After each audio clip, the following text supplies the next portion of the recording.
Cast is now starting. All attendees are in listen-only mode.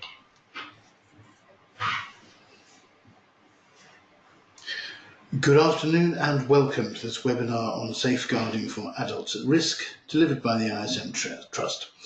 I'm John Robinson, Head of Compliance here at the ISM, and I'm also the ISM's designated safeguarding person. Before we begin, a few technical points. You can't see me, but you should be able to see the PowerPoint presentation. You should also be able to hear me, but I can't hear you. If you have any questions, please type them in the questions box. I won't be trying to answer them live, as they're sure to require careful consideration, but I will endeavour to answer as many as I can by email over the next 2 weeks.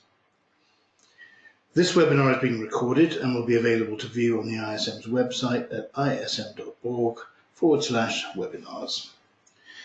For those of you who maybe don't know us, the Incorporated Society of Musicians, or the ISM, was established in 1882 to promote the art of music and to support professional musicians. Now, many years later, we support a membership of nearly 10,000 music professionals of all kinds, teachers, performers, composers, and many more, with legal advice and representation, tax and business advice, and award-winning professional development opportunities, along with campaigning and advocacy for the music sector as a whole. Some of you may have read our recent reports, including the consultation on the future of music education, and the all-party parliamentary group for music education's State of the Nation report. Through our sister charity, the ISM Trust, which was launched in 2014, we've established a means to share our experience and expertise with musicians beyond just those who are ISM members, so across the entire sector. And this webinar is part of the Trust professional development opportunities, which are open to all music professionals, regardless of whether they are members or not.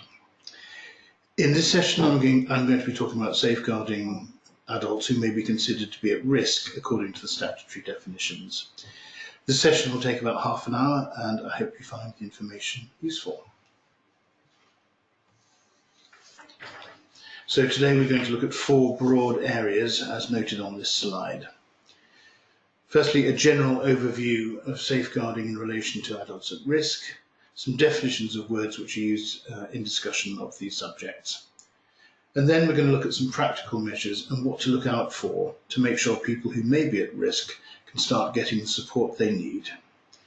It's also important to know what to do when any safeguarding issues arise, so we will be looking at some practical measures to help you if someone discloses anything to you that you need to act on, and also who you should report to. Sometimes allegations may be made against you as a music professional, and we cover this point too.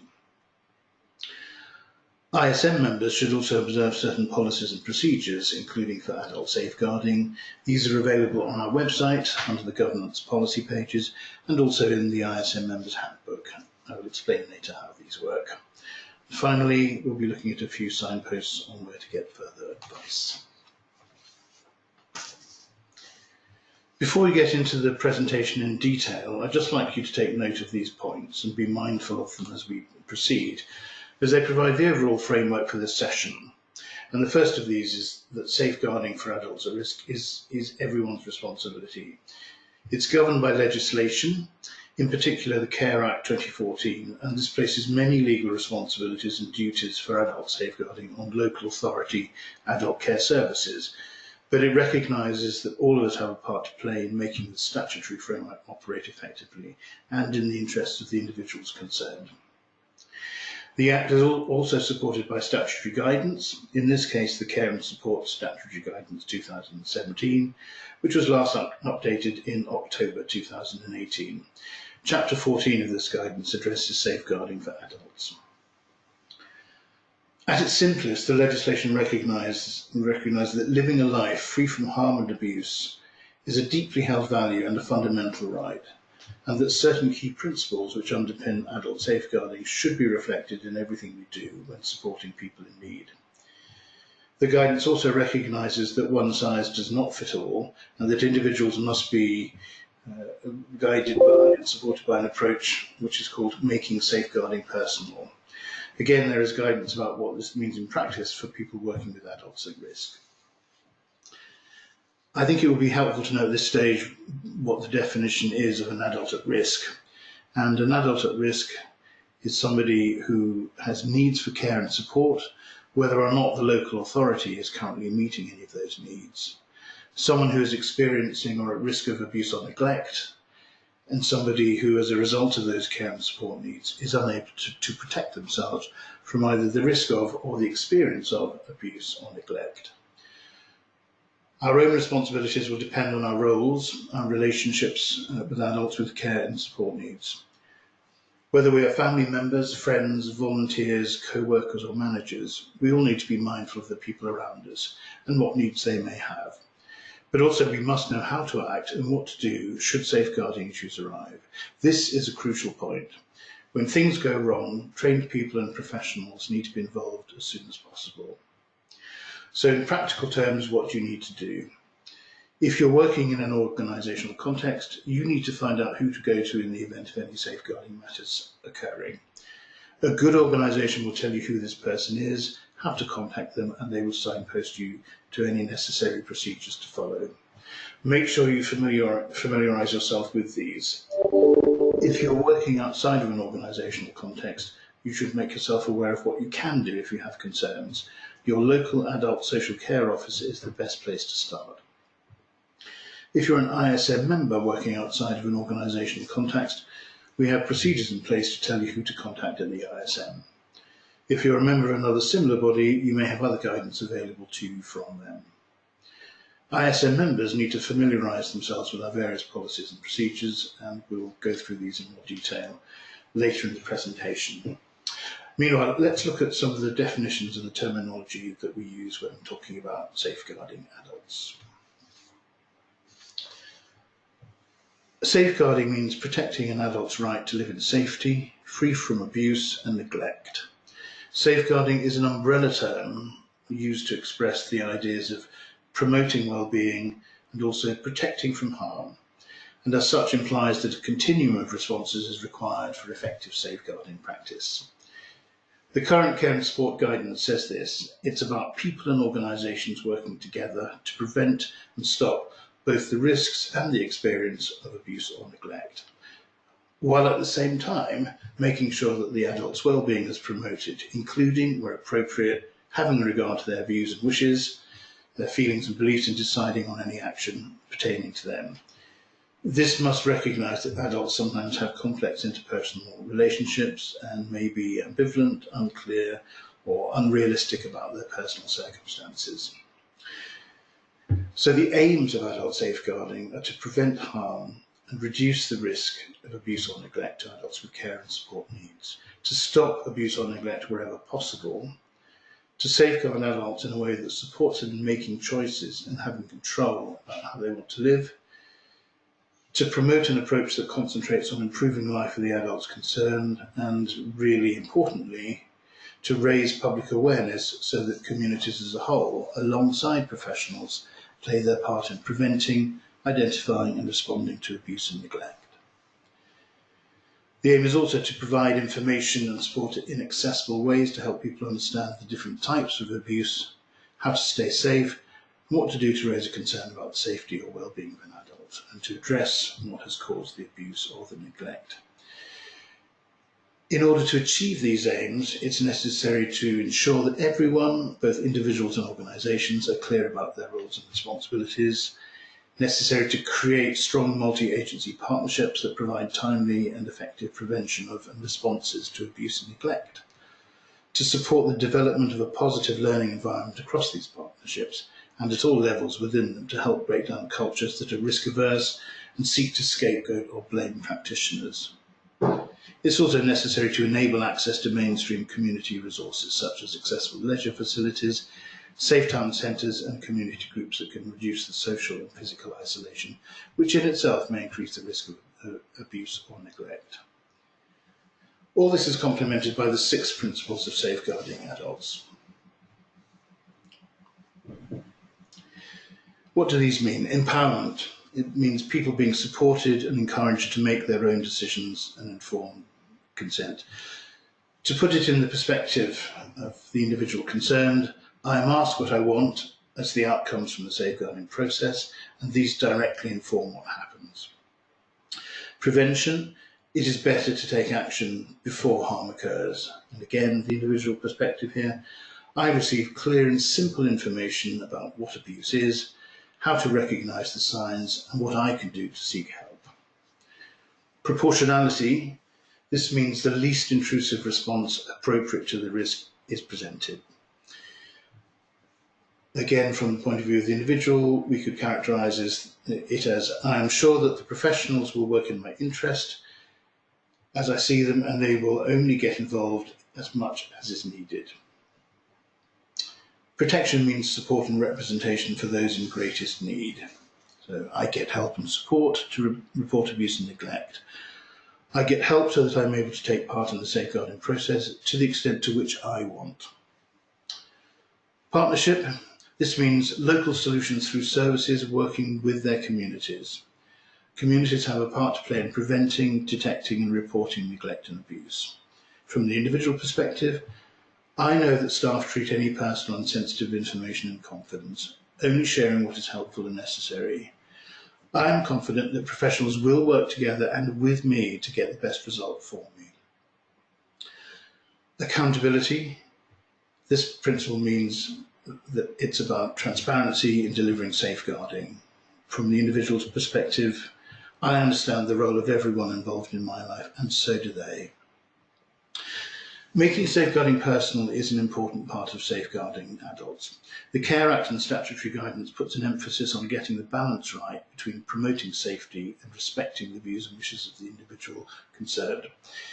This approach is known as making safeguarding personal, and it's intended to lead to better outcomes for people who are subject to safeguarding processes. The making safeguarding personal approach means that professionals will do the following things. They will listen to the person and their advocate or representative, if they have one, and find out what they want to do about their situation. Professionals will respond in a proportionate manner and work at a pace that suits the individual and their circumstances, and we will not be driven by organisational processes or timescales. Support staff and allow them to use their skills, knowledge and judgment when supporting individuals. Professionals will also focus on the outcomes that the individual has identified and keep checking what they want along the way. Professionals will also ensure that the individual is central to any decisions concerning them and that they're supported to attend meetings and kept informed of any progress. It's important that professionals reflect on safeguarding practice to ensure they're doing the best they can to support people and to evaluate interventions to be clear that the individuals they work with are satisfied with the interventions that are being made. Who is an adult at risk and who does it apply to? An adult at risk is an adult with care and support needs, and it's a term that covers a wide range of people, from those with a learning disability to those experiencing dementia, and it may also include adults whose mental capacity fluctuates, such as those with mental health or substance misuse difficulties. Some adults with care and support needs may be living in sheltered situations, and others will be living in the community on their own or with family members. Historically, care professionals have used the word vulnerable, but now it's considered an unhelpful word because it can label people vulnerable just because of a disability. In fact, anyone can be vulnerable or at risk at any time in their life. Adult with care and support needs, as used in the Care Act, is more accurate. Those providing support to them might be family members, volunteers, or paid professionals, but everyone has a role to play, even if you are not directly responsible for supporting someone. Here are some examples to think about. You may be a music therapist, a volunteer with a community choir, working with an orchestra, or with a theatre outreach programme. You may be a teacher, either within the education system or working as a private teacher. You may be a performer in a band, or a manager or administrator in a business context. In every musical context where you are involved with other people, there is the possibility that you will meet people who may have needs for care and support, who may be at risk in some way. So I'd like you to think about who you may know who could fall into this definition. And the important thing is to look out and listen for signs that somebody you know may need help. And we're going to explore this in more detail now.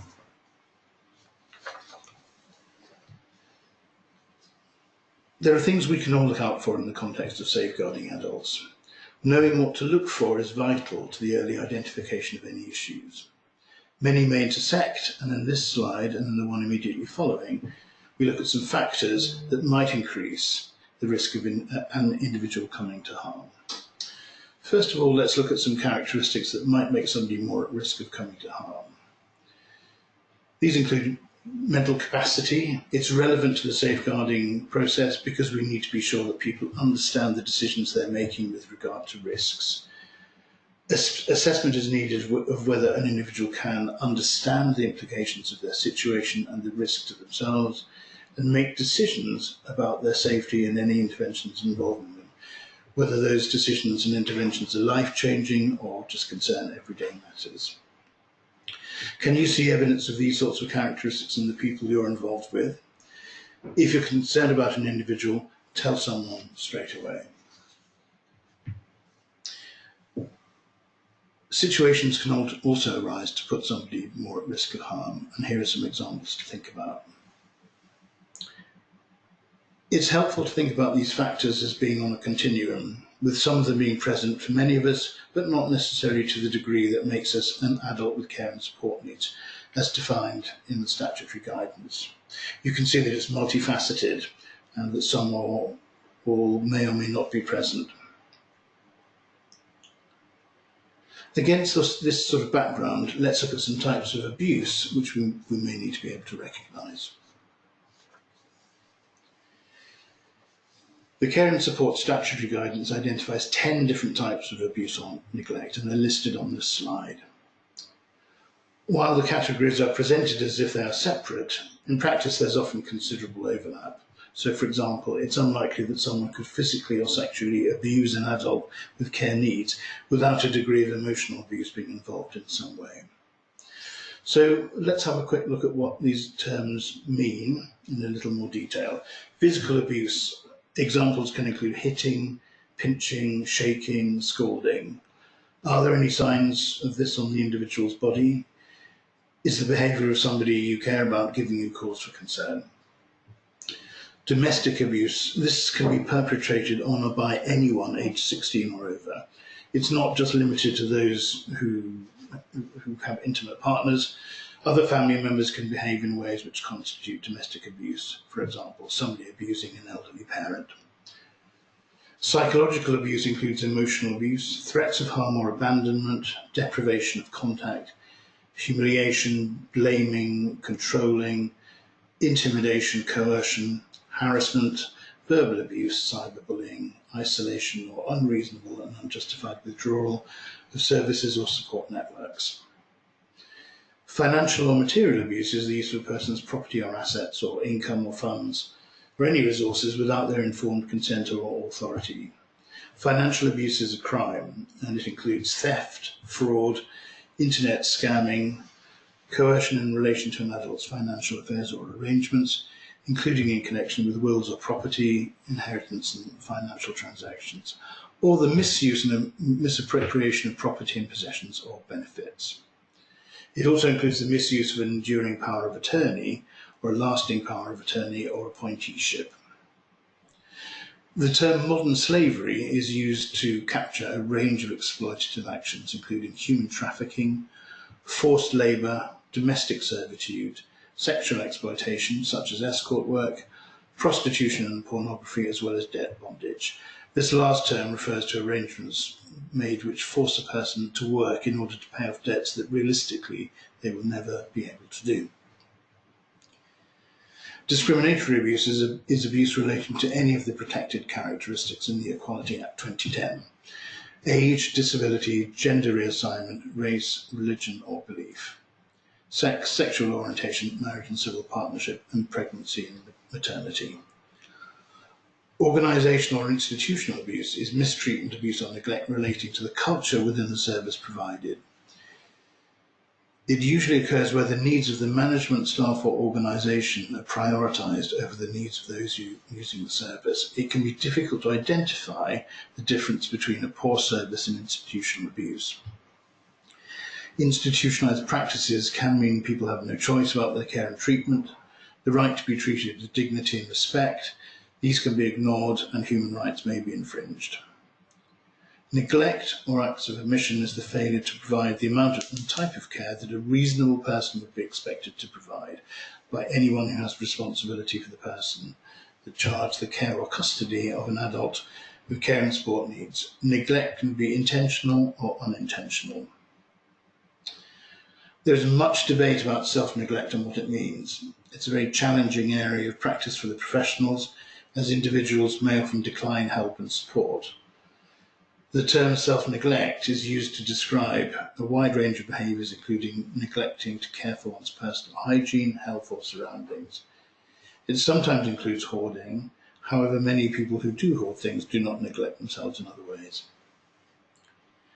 The causes of self-neglect can be difficult to establish, but there are some factors that may lead to it. A person's brain injury, dementia or other mental disorder, obsessive compulsive disorder or hoarding disorder, physical illness which has an effect on abilities and energy levels and attention span, reduced motivation as a side effect of medication, alcohol and drug addiction, and traumatic life changes. In all cases, think about physical and behavioural signs that you may see on an individual. Also think about the history of the adult, their family and their carers. What does that look like? And does this information add to your concerns, or does it lessen them? And if someone does disclose any of this to you, what should you do? We're going to discuss this in the next slide. If someone discloses abuse to you, it's because they trust you. And if someone confides in you, you must act on your concerns, whatever your relationship with them. Your responsibility is not to decide whether they're being abused. This is for the professionals and the adult social care team ultimately.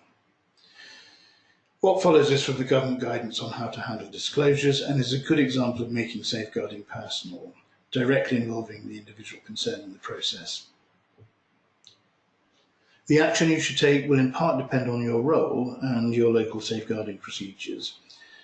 A member of the public witnessing something should contact the local authority adult social care office.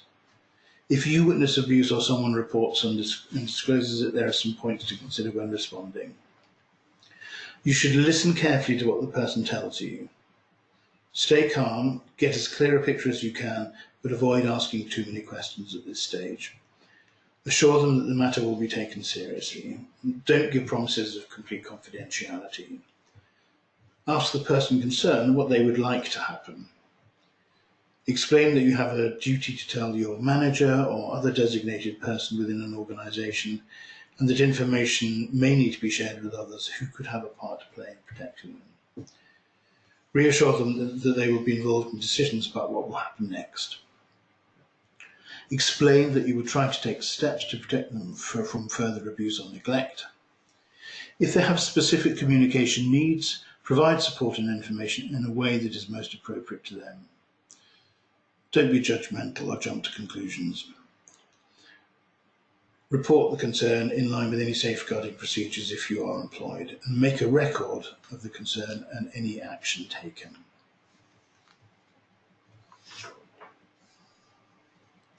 It's vitally important to report any concerns as soon as possible. So find out what the procedure is in your place of work and follow it if you're employed. If you're working independently, you may need to contact your professional body for advice. You may also need to contact your local authority's adult social care department. In some circumstances, you may need to contact emergency services if there's been a crime or if somebody is injured.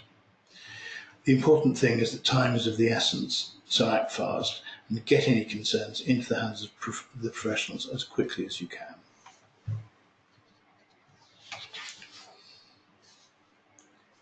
It's important to make sure that you don't put yourself in a position where you may be open to allegations.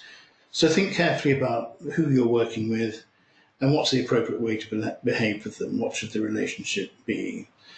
Remember, if you're working with young adults, they may be at risk in ways you don't know about. They may be transitioning out of childcare services. So think carefully about boundaries and what's the right relationship between you. If a safeguarding allegation is made against you, make sure you let your employer or whoever has engaged you know. Employers have a duty of care to employees, so these should have proper procedures in place to support you. try and find out what these are. You should also try and get professional advice from an organisation such as the ISM, or seek legal advice if necessary. If you're an ISM member, you should contact our legal team immediately. Our team will try and help you with your employment or contractual situation, but under the ISM's own internal safeguarding procedures, you will also have to notify the ISM's designated safeguarding person. I talk about the ISM's procedures in the next slide.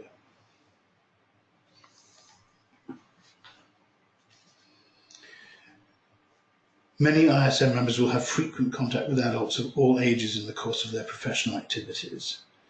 And we acknowledge that we have a responsibility to promote best practice and the highest standards of conduct among our members and staff, including in relation to the safety of adults at risk.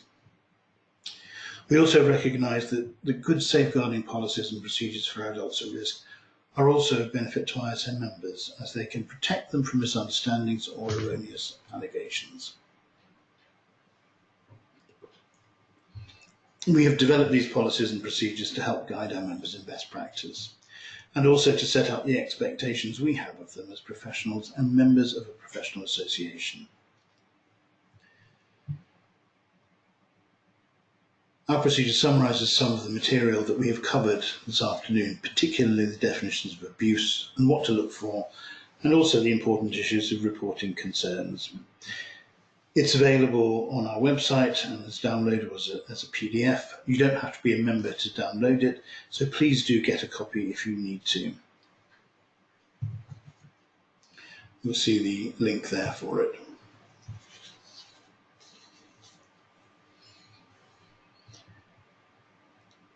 So what happens if a member contacts us to inform us of a complaint made against them? Under our procedures, we require you to tell us if there's any allegation or complaint or investigation arising from safeguarding.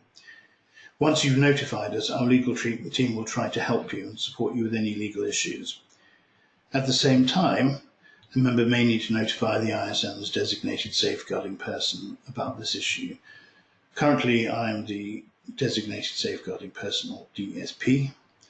I will then notify the chief executive, and if necessary, the chief executive will refer the matter to our safeguarding committee to decide what needs to be happening next, and in some cases this may lead to suspension of benefits or potentially a disciplinary hearing if the matter is serious enough.